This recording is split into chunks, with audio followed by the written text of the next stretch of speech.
Spurs Bros, welcome into the Dominic Barlow episode. This is episode 26 of the Spurs Bros podcast.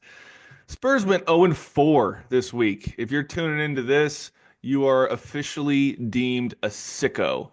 Just like if you watched all four Spurs games this week, you are a sicko. Welcome, join us. We're trying to find the happy times this part of the season. Happy times include today on April Fool's. This is not an April Fool's joke. Stephon Castle wins his second Rookie of the Month award. We're going to talk about Stephon towards the end of the pod here.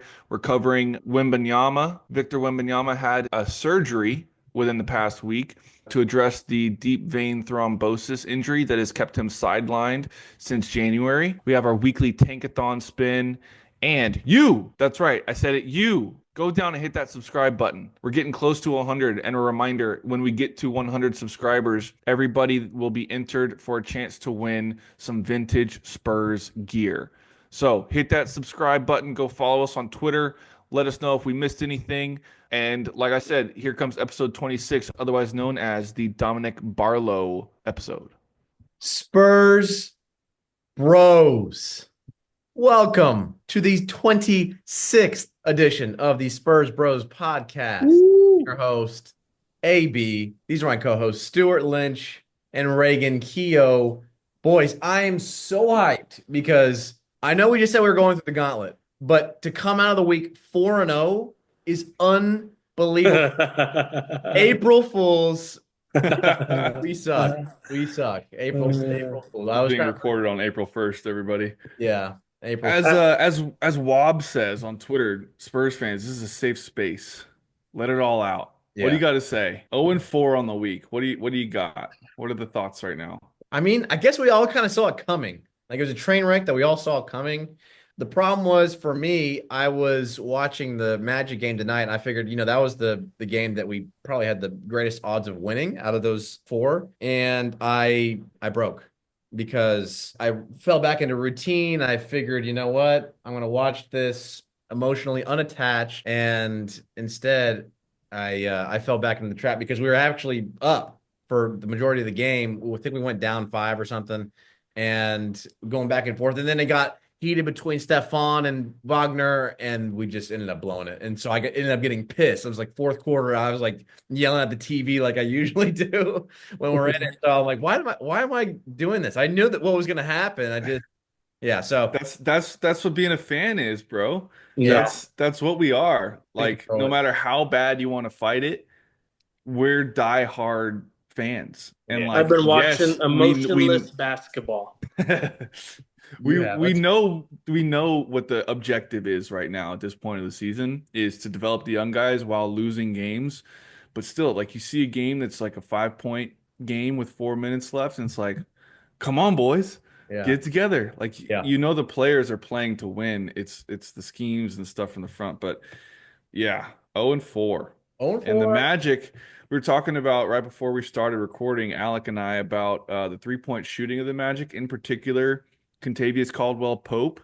Looked it up. He has been shooting 33% from 3 on the year, so not bad, but not the best year of his career from 3 by any means.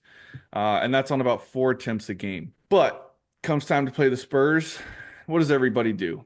They take an extra ibuprofen, do an extra cold bath. Yeah. They circle the calendar and they get up to play against us. So what does KCP do?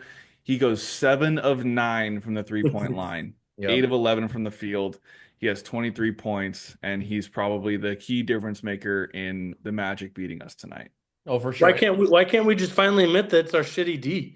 I mean, we always say this, and y'all have had me on it too all year. Oh man, everyone shows up against us.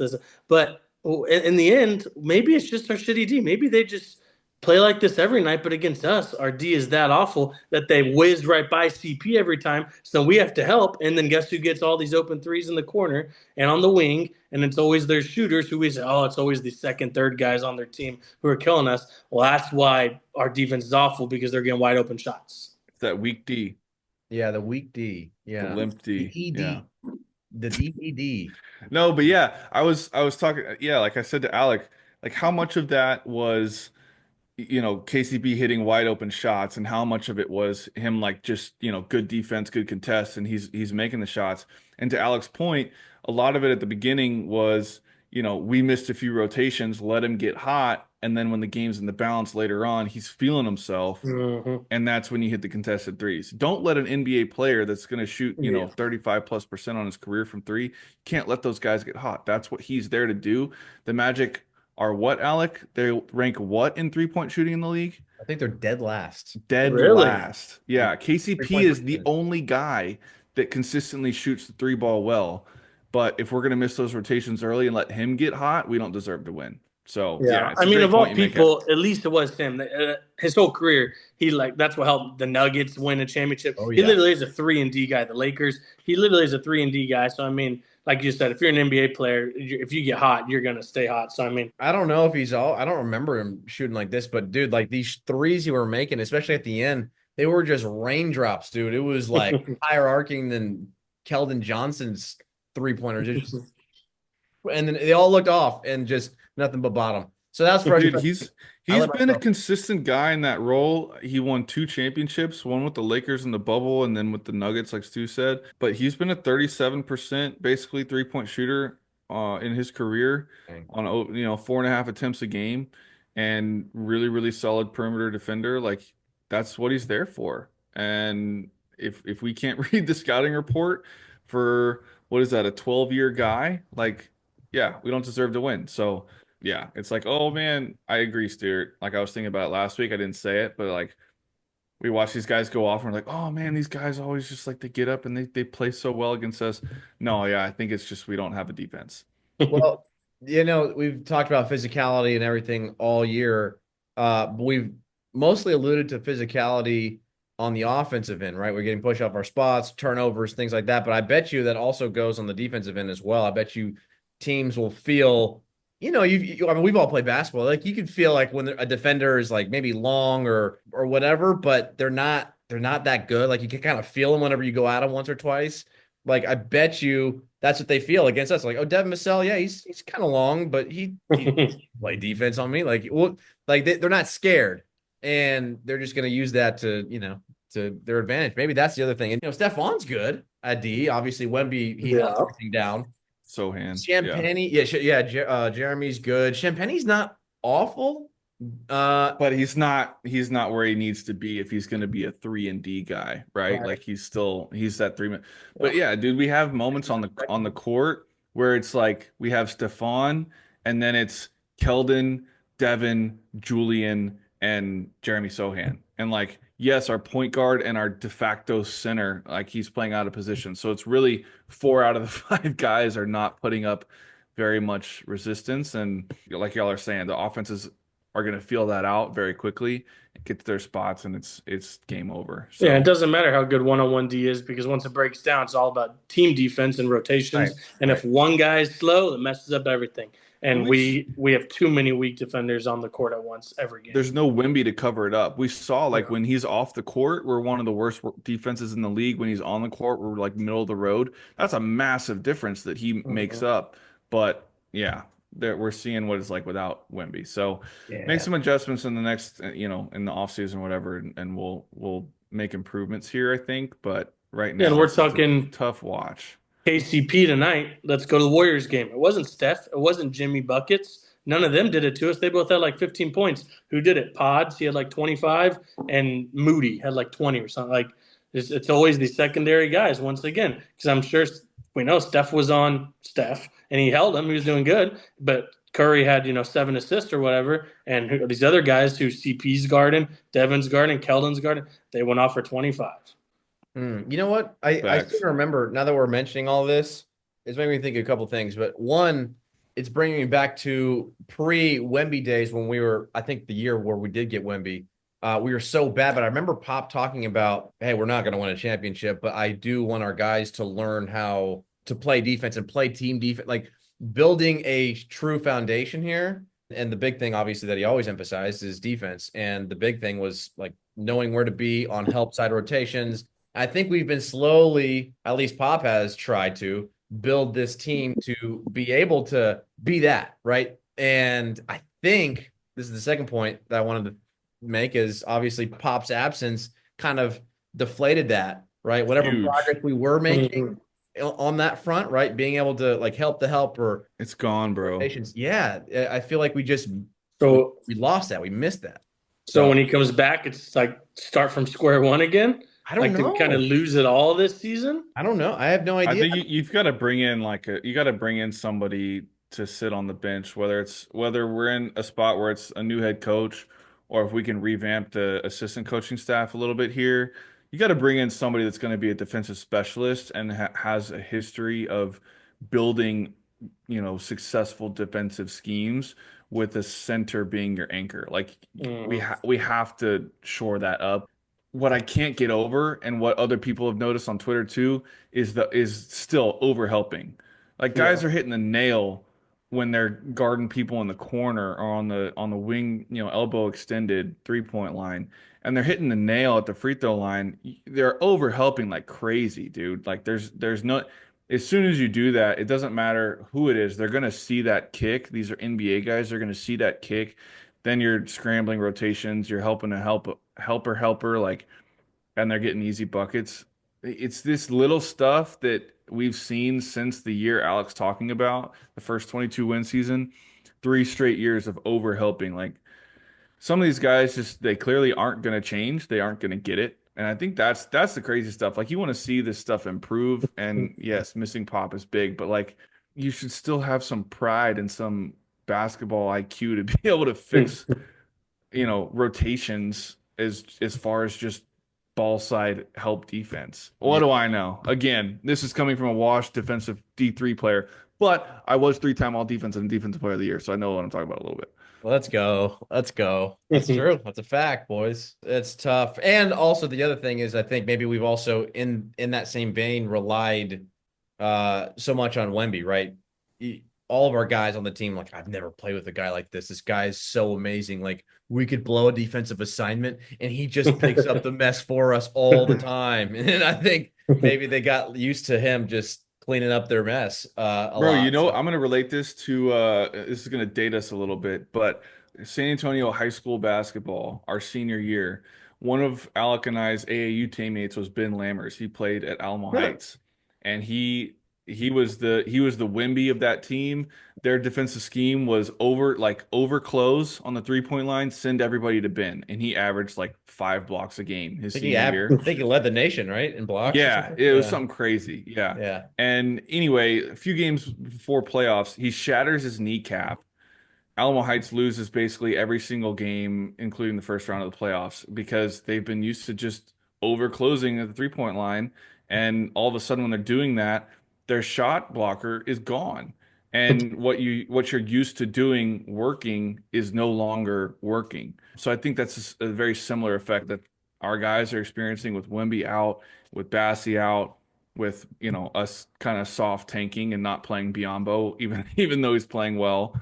Yeah, it's just the normal schemes aren't working even when they're doing part of it right. So In other bad news, yeah, let's just keep going through. Let's keep going through. I mean, we talked about the Magic game. hell Uh, yeah, we talked about the Magic game. We'll skip backwards. I think we've lost 4 in a row now, or 5 in a Celtics. row. Yeah. Oh, yeah. So we lost to the Cavs. That was almost a game. I feel like we had a chance there, but then yeah, we lose to the Celtics. Also reasonable. JT obviously comes back for that game, right? Of course, Jason Tatum's got to come back and get his sea legs under him again after turning his ankle pretty bad. And boy, he got his sea legs back. 29 points, 10 boards, 8 assists against us.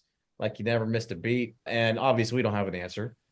Yeah, why Um, not come back against us? yeah, Mine, like literally, mine as well. Like we're just talking about our worst D in the league, so might as well come back. He it's can like a play G League 60, game. 70% and still put up 28. So, Yeah, okay, mine as well. The final score it was 121-111. It was a 10-point loss. That game was never close. It was yeah. never competitive.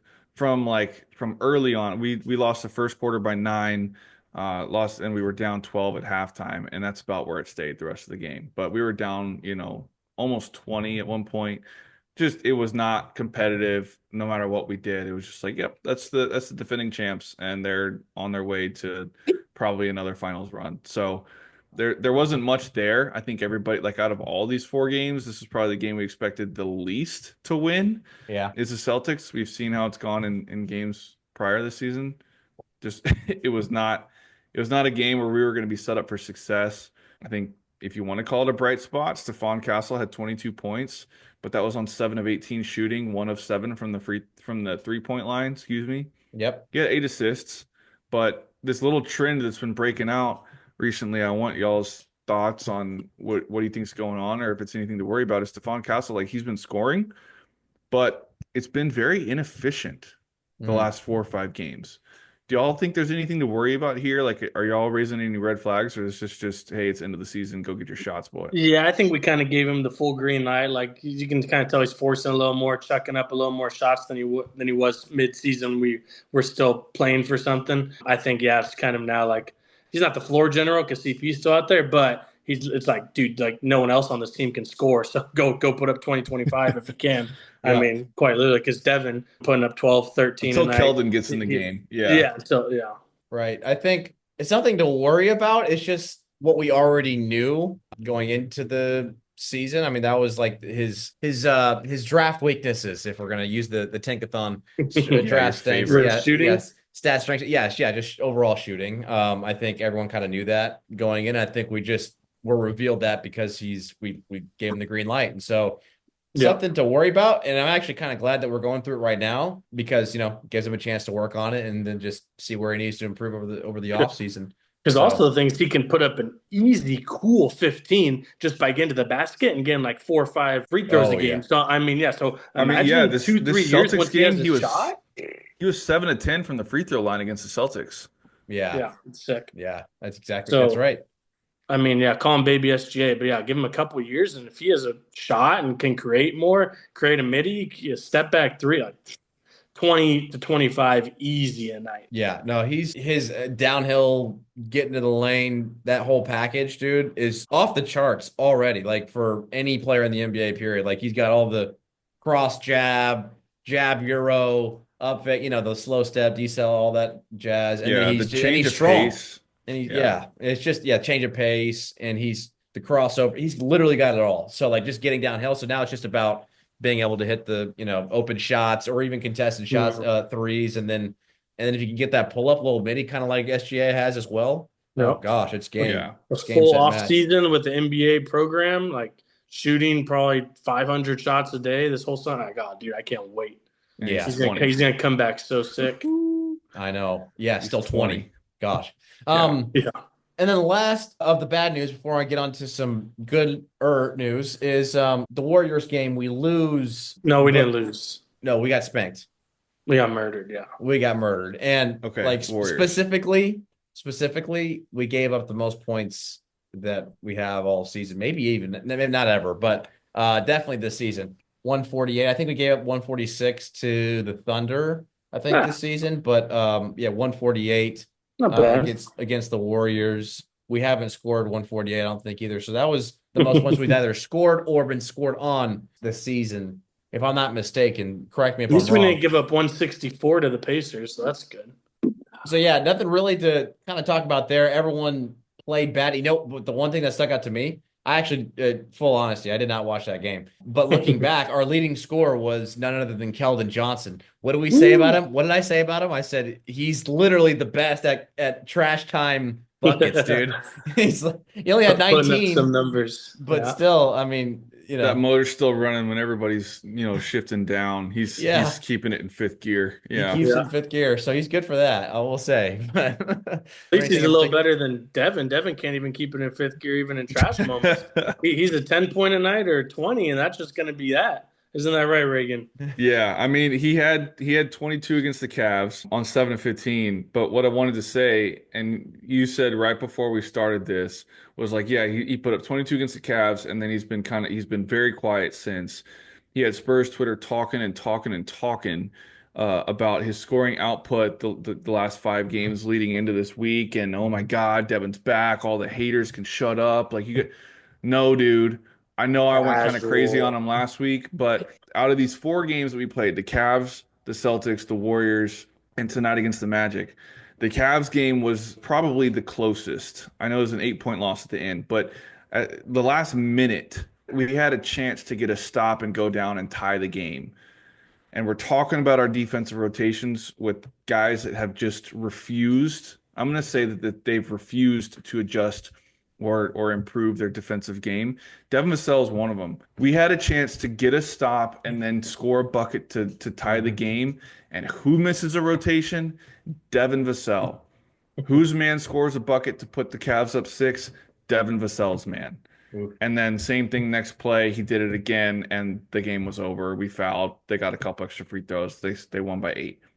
But that game was close down to the very end, and Devin Vassell missed the rotation. They knocked down shots two consecutive possessions. He just doesn't get it. He gets lost. He gets scrambled. When things are finally on the line, he disappears.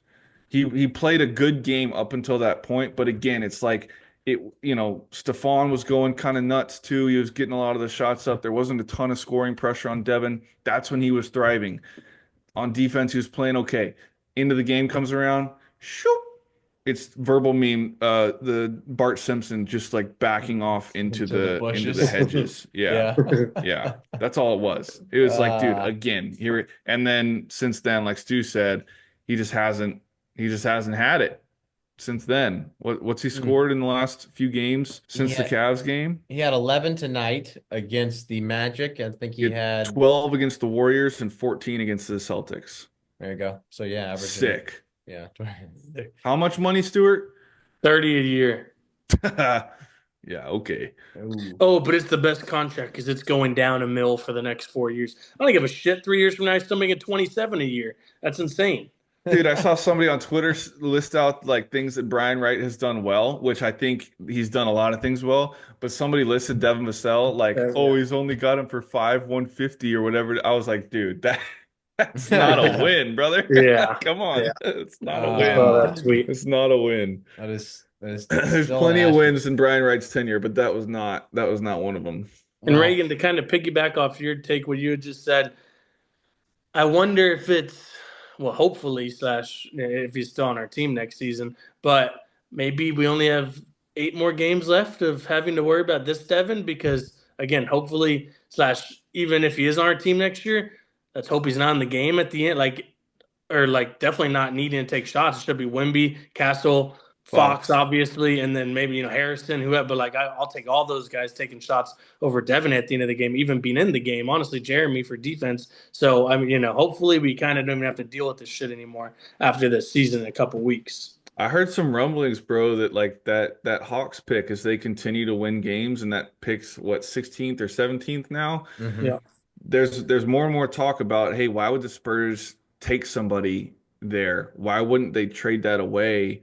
And use it to bring in somebody that can help us win a lot sooner. Yeah. And you had the idea a couple weeks ago, man. You pair that pick with Devin Vassell, and you're cooking with grease. Yeah, that could really entice somebody. You put Devin Vassell 6'7", rangy forward, most 3-pointers within his first 5 seasons in Spurs history, volatile scorer, difficult shot maker, capable defender, aura. That's a guy that you want on your team right there, everybody. Flip this. This is what we send out to all the contending teams. This is who you want. Yeah.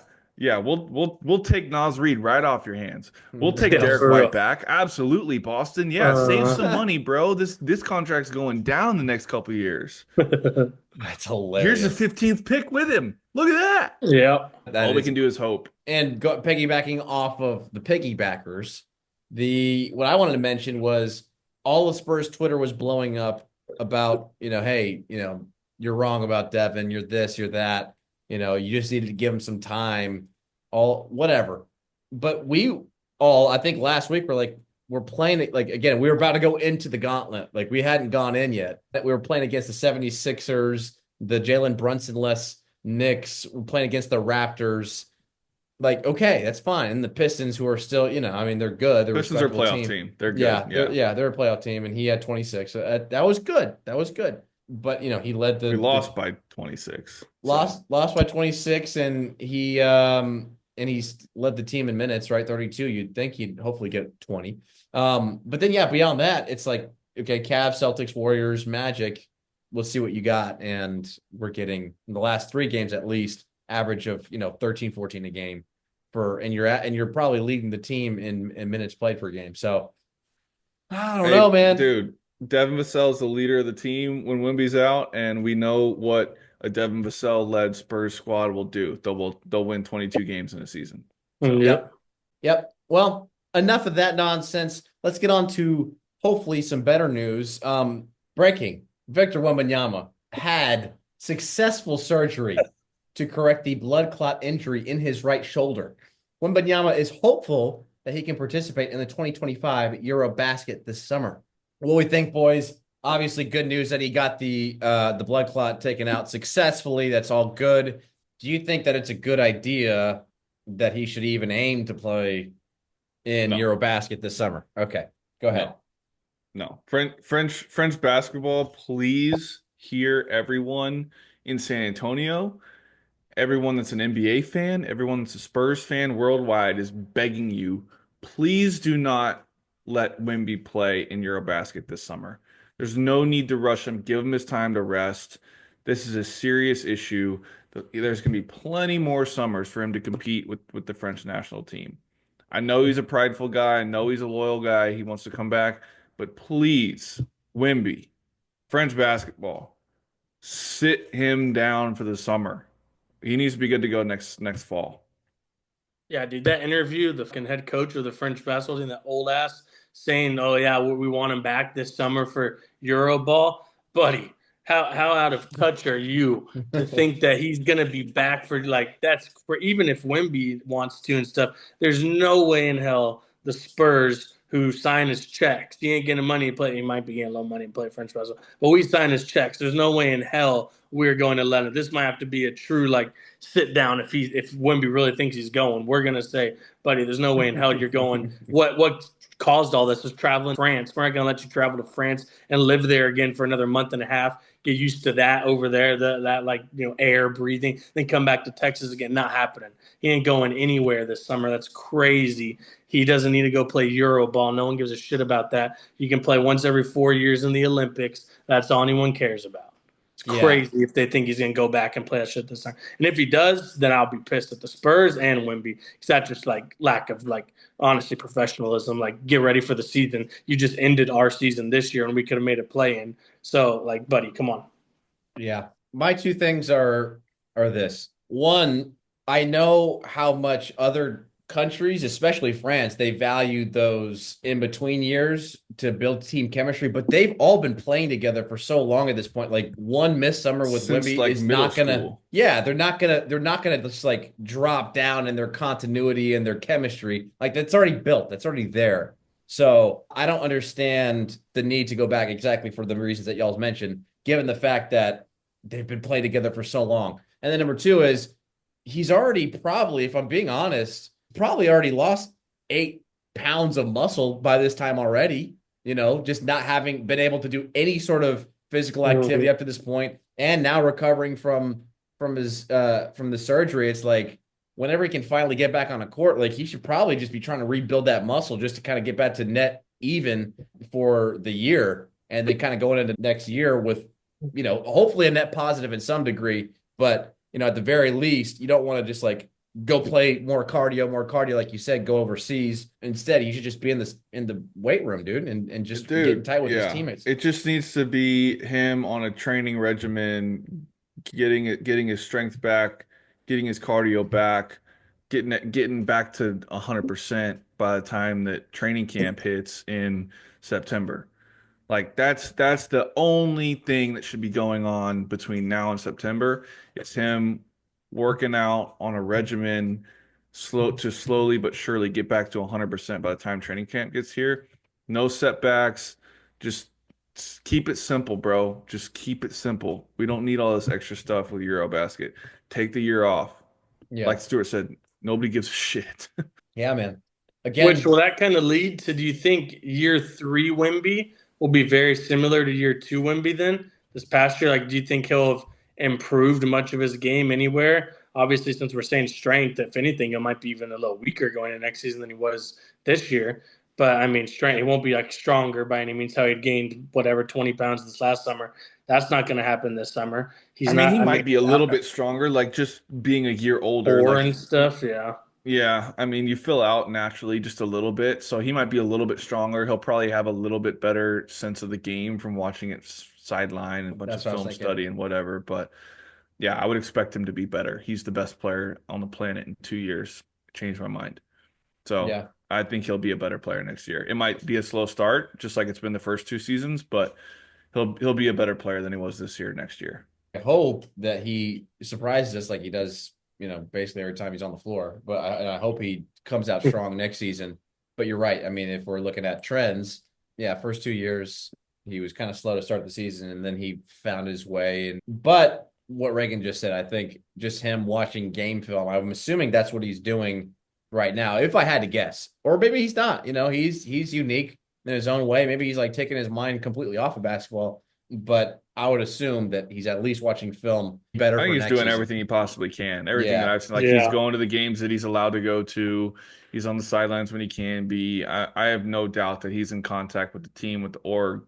Like he's He's doing, probably at the Rock every day doing some sort of something.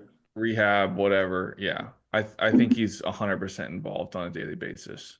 Has he been at a game like lately though? At a home game? I haven't seen him.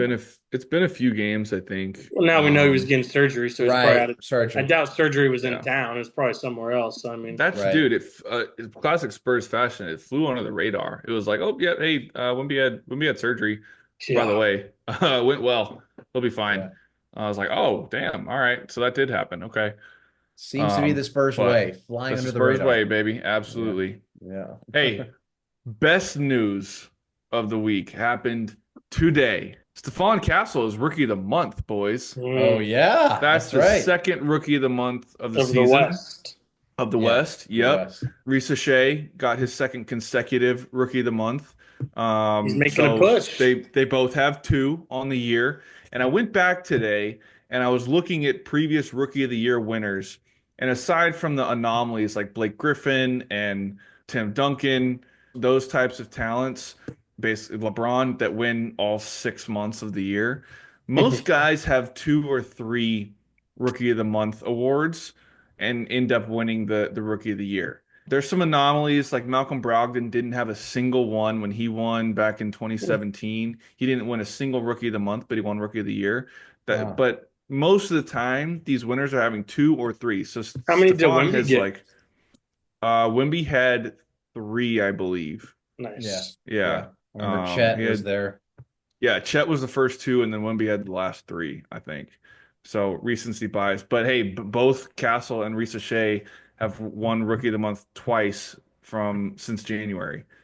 Steph was January and March. Reese Shea was February and March. So they're both making a push for it. Reese Shea just had 36.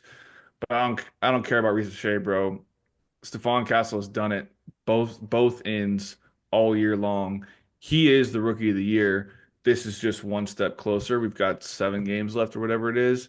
But this was a cool thing. Second rookie of the month. That's a big deal. Absolutely. That's a big time play. Fox Twitter's trying to push that narrative of it's Reese Shea's to lose. And I just see I don't know if I'm just only seeing Spurs fan comments or whatever, but like everything else I'm seeing on X is like you're high as a kite thinking like it's not going to be Castle because it's like it's his to lose basically.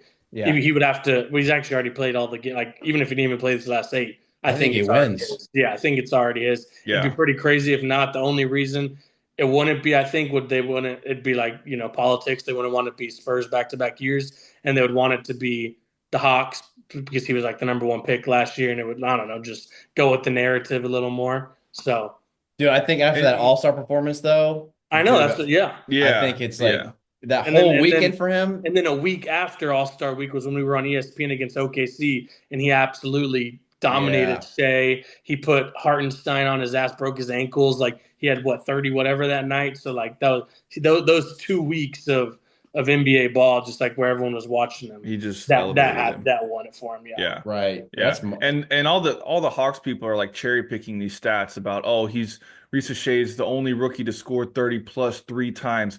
okay, Steph's done it twice. Like, big deal, bro.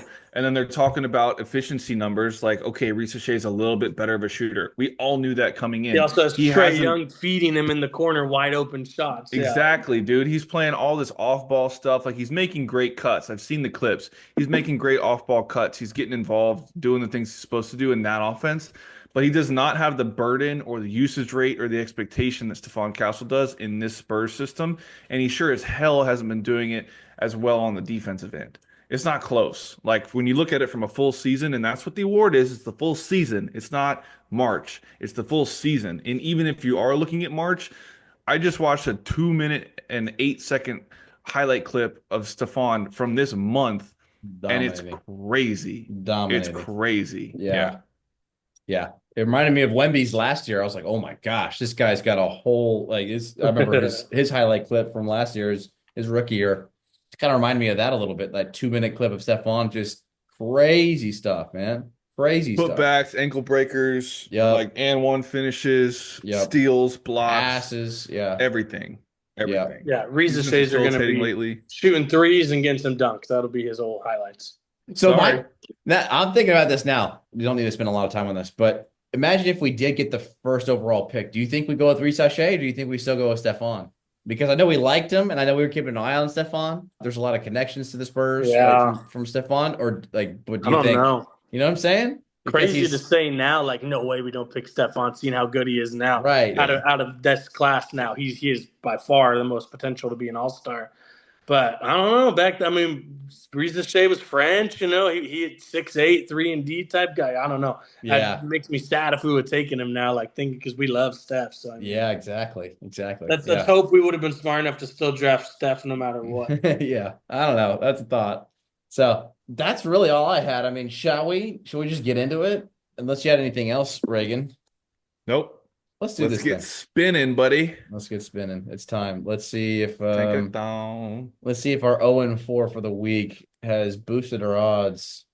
We're eighth. In that eighth spot, yeah. Yeah, we are in the 8th spot. All right, let's see, boys. Drum roll, please. Damn it. Oh, Number two. I'll take All it. right. Oh, Let's go. It almost stopped on us too. Did y'all Dang. see that? Like, I glitched. did. Yeah. I don't know. I don't want to.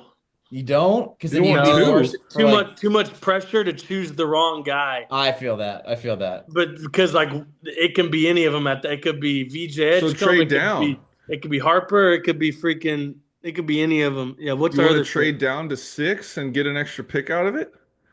Like what would two you top do? 10s? I don't know. I'll We trade got- Devin, Keldon, and number 2 for number 1.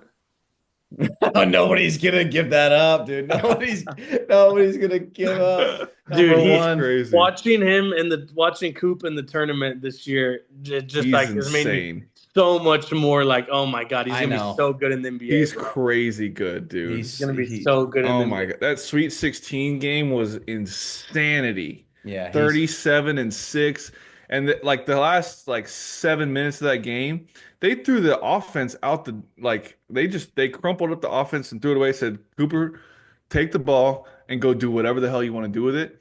And he just started finding Malawak on lobs Yeah, every dude. single play. It was crazy. And if they didn't step up and they stayed back on the lob, he was finishing plays. that Mid-range. that guy, man. That guy is something else. Dude. Yeah, I don't he's know. good. And he should be a senior in high school. Yeah, Yeah. that's crazy. And I saw Maluach. I didn't know that. He should be a senior in high school too. So he's also a very young 18-year-old. So that's why I could very much see us taking him as well because we like the young guys, aka Primo. But hopefully these guys aren't as stupid as Primo. But we they're like those Stupid two is one guys were word. the youngest guys in the draft. And that's what Pervert. Primo was when we took him. So that's just a whole extra year of Pervert. development by the time he's 21, 22. They're going to both be so good. But Dude. number 2, I don't know. I'm leaning just because it's probably Ace Bailey. 'cause Ace it's the Bailey, position bro. we need. Yeah. Ace Bailey. We just need that 6'9" body guard, so who can shoot, kind of do everything. Bro. We need that in our lineups. That's what I would go with. But I prefer just 1 or honest to God, 4, then we don't even have to make the decision at 2 of screwing it up. It is what it is. And But Brian yeah, Wright, my I pick would trust, be dude. Ace. Honestly, he picked he picked Stephon at 4, and he could have gone. We could have taken somebody else. Stephon was mocked all the way down to like potentially 6 in some mock drafts last year. We Right. picked the right guy. So I'm gonna put my faith in the front office. If we end up with the 2 pick, I agree. I would go with Ace Bailey, 6'10" scoring wing. That's who I would go with, but there's a lot of stuff you could do. Yeah. Yes, it's more pressure to get it right, but there's also way more flexibility to do whatever the hell you want to do when you're that high in this draft. So, Yeah. and that had us down there at the 15th pick for the second pick. So 2 and 15, Liam McNeely at Right. 15. I'm just gonna Whatever. stick with. I just don't think in this draft we're gonna take 2 guys. Well, dude, I agree with you, I think dude. it would have happened last draft. I know this draft is like stronger than last draft and all that, and we're seeing Dillingham isn't doing shit this year anyways. But like we would like this draft isn't the one where we should take 2 18-year-old kids and have them on a team where next year, now that we have Fox, like we're truly supposed to be contenders. This year was still the if year, the in between year. So I think this last Yeah, draft we it's would have not taken because it. of it's not because the talent isn't there. Yeah, no, no, no. It's because of where the Spurs are at in the progression on the Yeah. rebuild. see, Exactly. We 100%. don't Yeah. need that two Yeah. 18-year-old kids coming on. Agreed. So I think if we couldn't get a trade done, we would probably just, trade it back for honestly like some sort of unprotected or like protected maybe top 5, 10 pick in a future draft, something like that. But I just don't see us drafting 2 guys yeah. unless it's like top 10 or 11. But like If we even then, I replicate don't what know. we did with the pick that was Dillingham, that's how we landed Fox. Mhm. So like if we can replicate that sort of success and have the flexibility Yeah. to make another acquisition at the deadline or in free agency, whatever it is, Yeah. like that's the way to do it. You look at the Thunder, they're absolutely stacked. And yes, they're gonna have to pay guys, but they also don't have to pay players because they have this draft capital and they can outbid any other team in the league. That's the strategy that Brian Wright is employing right now, and he's doing it really well. So, yeah, I don't see us Yeah. making selecting a player that would Yeah. stay on a roster at 15 or 16 either. Now, but yeah, and so kind of going to what you were saying, Stu, and I texted y'all this in our group message. I feel like, and I said this even last year during last year's draft. I said we should have got Matas Buzelis. I was He's so cool. down for Matas. I was Yeah, so he's Have breaking down. y'all out right seen now too. these videos that have come out this week of Matas against Flag in like these one-on-one drills from like a I year ago? yeah, I saw Dude, they those. looked like the same player. It's Yes, He's breaking crazy. out. He's six that eight, dude. He's got the yes, length. He's just gonna and get Salty. stronger. He can shoot. He's athletic as shit. He's I know, wiry, dude. I strong wanted too, him. though. I wanted him. and he's like kind of like a gym rat, kind of like you can tell he like loves ball. Yeah, And yeah. he called. I think he was on. I don't know if you saw this clip. He was on JJ Redick's podcast when he was still doing it before he got hired with the Lakers, and he said basically asked him, "Hey, do you know any other players? Like, who do you think is going to be somebody?" And he said Stephon. He's like, Yeah. "Dude, Yeah, he yes, did. yeah, Stephon is like." He's like, I saw like for that They first played at practice, some like couple day like McDonald's All tournament American or thing. It was the showcase or something. McDonald's All Yeah, American thing. Yeah, at yeah. practice. And he was like, I was in the corner. I didn't even think I was open. And Stephon found me from across the court. Yeah, And he was like, "Ooh, I knew this guy's good." yeah, But yeah. just zipped it. Boom. Yeah, like I don't know. I But wish we yeah, would have bro, got we could have Matas. used a player like him, 6'8", Oh 6. man. Yeah. I mean, Yeah. he's a starter on a playing team this year in the East. Hey, So, I mean, but we got Fox out of it. We got our yeah, point guard of the future. Castle's the 2 guard of the future. We got Wemby. We got Sohan. Fill in the blanks there. There's a lot of things to be excited about going forward. That's true. That's true. Good point. Good point. Number 2 pick, man. I mean, that's nice. That's quite nice.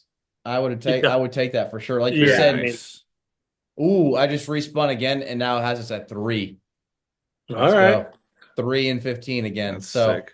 if we get 15 and then we do take a player, we might as well just take Nolan Traore, man. Or a Senge. He dropped down to 17. The heck? Loki, I've been thinking about this way for the last like week plus. If we actually select a player at 16 or 15, I might be pissed.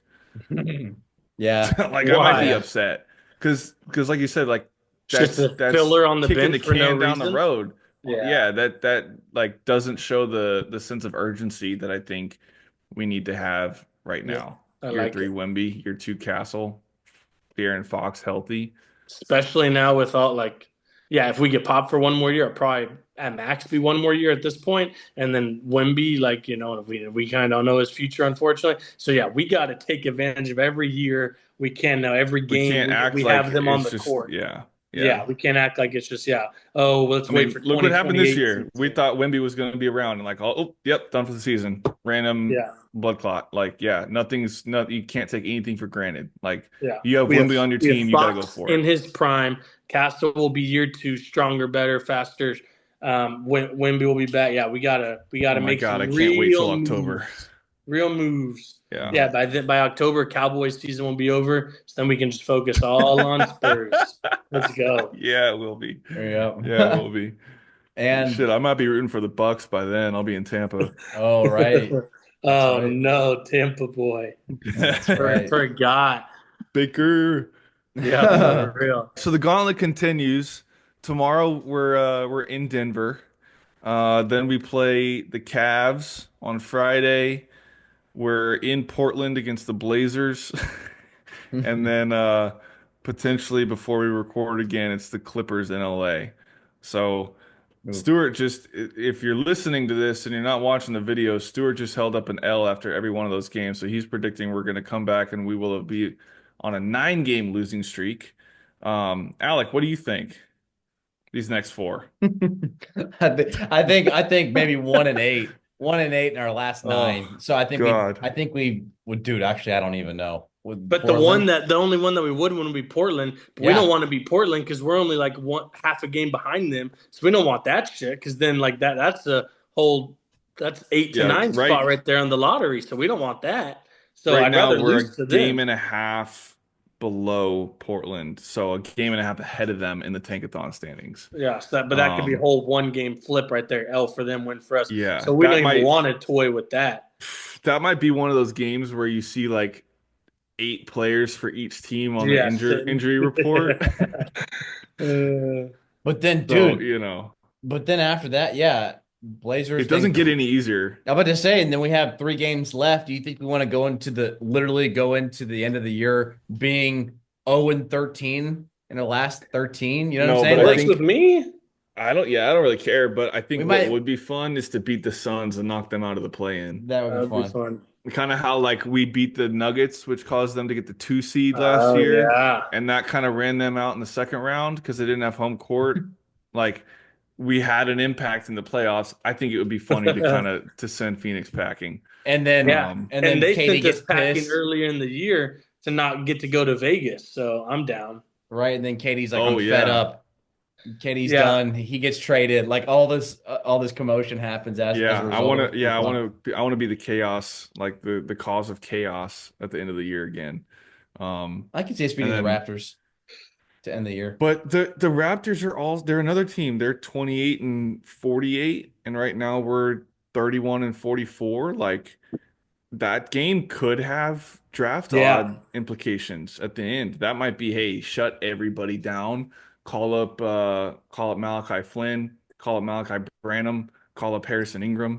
Like, let's get the Austin Spurs in here. Yeah, because that's like a whole I think 6% difference on like or your chances of the 1 seed or something. The 1 overall pick. So yeah, I mean, not worth it.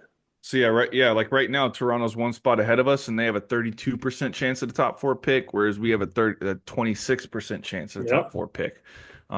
So yeah, it's like you said, 6% swing to get a top 4 if we can somehow move. So it's just literally not worth it. We know who our guys are. We know they're all losers. Who cares if we're on a 13-game losing streak compared to 2-11 in our last 13? What's the difference? They're losers anyways. We could be 13-0 to end the season. They're still losers. It doesn't matter. Yeah. And think about the stats that we can then talk about in like June, where we can show the record from with Wemby and without Wemby. And the record with Wemby will be like 2 games below 500, and the record without Wemby is going to be like 4-30. We're like, look, we're fine. We just need Wemby back. Yeah, we don't need any of these other guys on the squad. Yeah. Fact. Good point. Again, this is basically the squad that won 22 games to get us Wemby. So if there's anything that they can do, it's get us a better draft pick. All right. I mean, sheesh. On that, yeah.